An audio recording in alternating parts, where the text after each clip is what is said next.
எனக்கு 17 வயதாக இருந்தபோது நான் ஒரு மாணவனாக இருந்து வேலை செய்து கொண்டிருந்தேன்.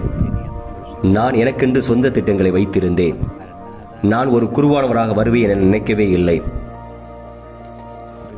ஆனால் ஒரு நாள் நான் தேவாலயத்திற்குள் சென்றேன். கடவுள் அங்கே எனக்காக காத்திருந்தார்.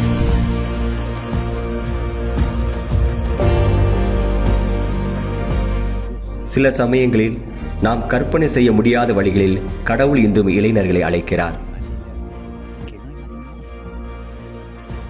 நாம் நம்முடைய சொந்த காரியங்களில், சொந்த திட்டங்களில், தேவாலயத்தில் கூட சொந்த காரியங்களில் பரபரப்பாக இருப்பதால் சில சமயங்களில் நாம் அழைத்தலை கேட்பதில்லை.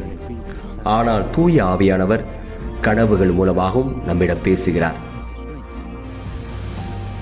மேலும் இளைஞர்கள் தங்கள் இதயங்களில் உணரும் கவலைகள் மூலமாகவும் நம்மிடம் பேசுகிறார்.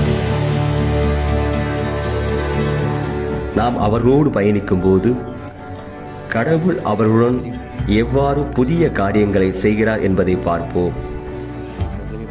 இன்று திரு அவைக்கும் உலகிற்கும் சிறப்பாக சேவை செய்யும் வழிகளில் அவருடைய அழைப்பை நாம் வரவேற்க முடியும். இளைஞர்களை நம்புவோம். எல்லாவற்றுக்கும் மேலாக கடவுளை நம்புவோம். ஏனென்றால் அவர் அனைவரையும் அழைக்கிறார். கிறிஸ்துவின் திருத்தூது பணியாற்றிட குருத்துவ மற்றும் துறவற வாழ்வின் அழைப்பை உணரும் இளையோரின் விருப்பங்களையும் சந்தேகங்களையும் திரு அவை சமூகம் வரவேற்க நாம் அன்றாடுவோம்.